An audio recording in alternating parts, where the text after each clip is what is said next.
Chapter 7, Origin and Structure of the Human Being. The Purpose of Man. Man is one of the 7 creations of Ahura Mazda. The others are water, earth, plants, animals, the sky, atmosphere, and fire. Each of these creations was brought into being in order to act as a way for the good to overcome the forces of destruction and chaos. All of these creations are necessary, but fire and man hold special positions. Fire is a reflection of the very mind of God himself, and man is the reflection of God in a potential state. Mankind's own struggle for perfection is an act of co-creativity with the deity. As mankind perfects itself under the precepts of the good religion, under whatever imperfect or incomplete label, the world is transformed into a more perfect state.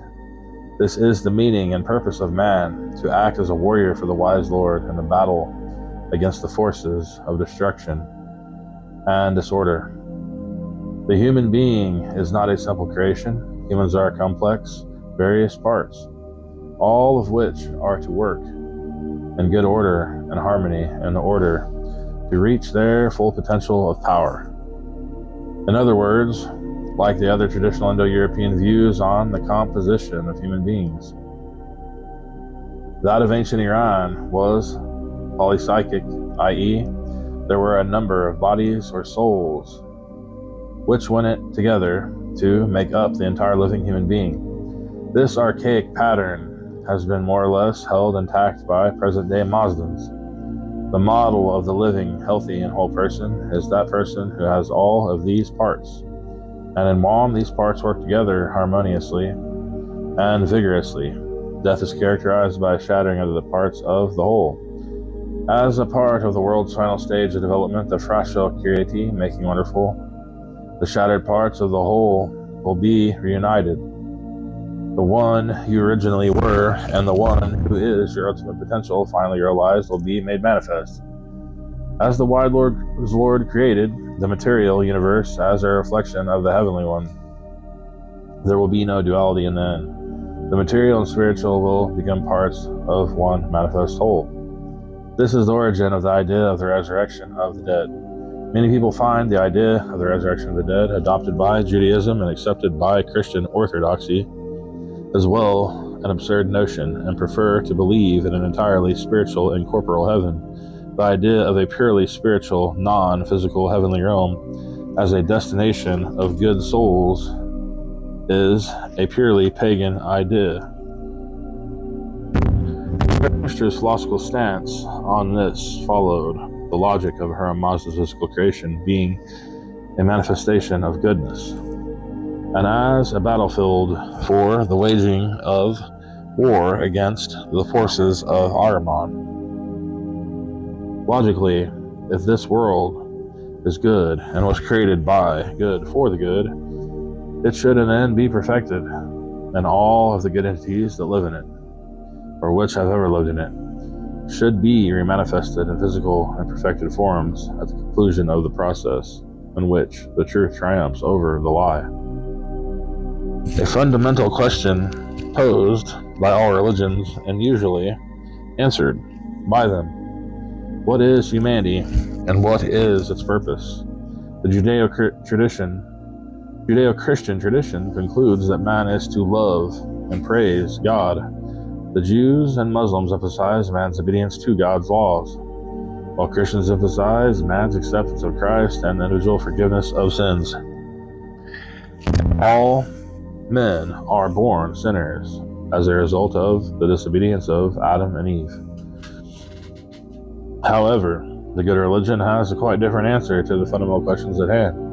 We hold that humanity was incarnated from spiritual prototypes in Menej, the spiritual realm, and that all individuals possess a spark of divine from this. We came here to fight for the good on the side of the wise Lord, and we are needed by him to complete and perfect his creations and thereby increase his power to overcome the forces of Ahriman. As each individual makes progress in self-perfection, reflected necessarily in that individual's words and deeds, the environment in all phases is increasingly perfected.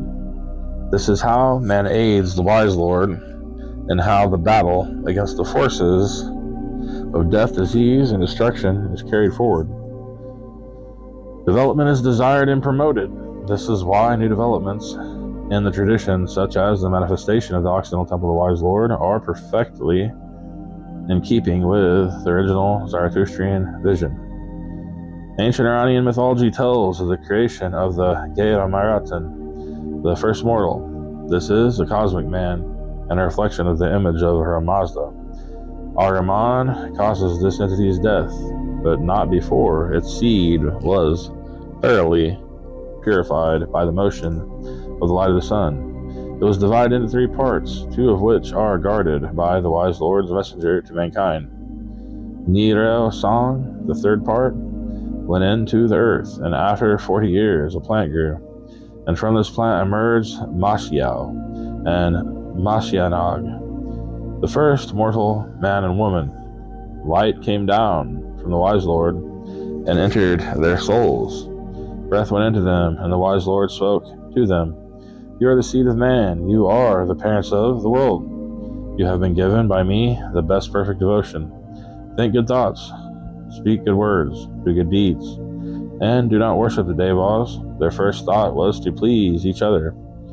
Their first words were, Ahura Mazda gave the waters, the earth, the trees, the beneficent animals, the stars, the moon, the sun, and all good whose manifestation is from truth and right order. Their first deed was to wash themselves thoroughly. Soon after this, however, Ahriman attacked them, entered their bodies, souls, and minds, and corrupted them with false beliefs such as that evil spirit created the waters, earth, plants, and animals. For 50 winters they worshipped the Devas, ate poorly, and had no desire for sexual intercourse. This first pair struggled with the beliefs and practices of good and evil. When they followed the good precepts, they would have breakthroughs, and would eat well, and sacrifice to the fire, and have intercourse and pleasure. From this, their first children were born, but Ahriman caused them to devour their offspring, due to the sweetness of the child's flesh. Ahura Mazda took the sweetness away to help the pair end this evil practice. This allegorical myth is about mankind's struggle with good and evil, the nature of the struggle, and how God helps man find the right direction again. Mashiach and Mashianog had to make the good choice at every step along the way, and were constantly being corrupted by negative tendencies, just as we are today. We are not condemned by their choices, but we face the same ones every day ourselves. This myth recounts one part of the heritage and destiny of humankind, but another, more powerful and heroic one, tells us of our true purpose, the meaning in the world at the time when the wise Lord was preparing to initiate the great battle. With the forces of Ahriman, he gathered all the angelic souls, human prototypes in heaven, and asked them to choose to become flesh and blood in the world in order to engage Ahriman and the Devas in battle. The unanimous roar of consent that went up echoes through the ages still. All humans who are now living, who have lived before, and those who have yet to be incarnated, are all in possession of one of these divine sparks, these Fervashis. It is for this reason that all humans will eventually reach the perfected state, because they began in that state. Much is made of the fact that the Zoroastrians seem to have invented the idea of heaven and hell, or a future state of rewards and punishments, based upon the deeds of a person in this life, for which that person will be judged in a post-mortem state. All of this is true, but whereas other religions make this permanent and irrevocable state, Zoroastrianism teaches that the punishment phase is one of purification. Mythically, this is seen as passing through the sea of molten metal, imagery based on ancient Indo-European trials by ordeal, as well as the symbolism of tempering of metals.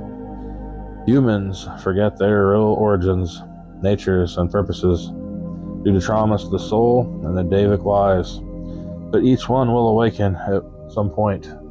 It is the purpose of the good religion to teach the truth and hasten the time of perfection.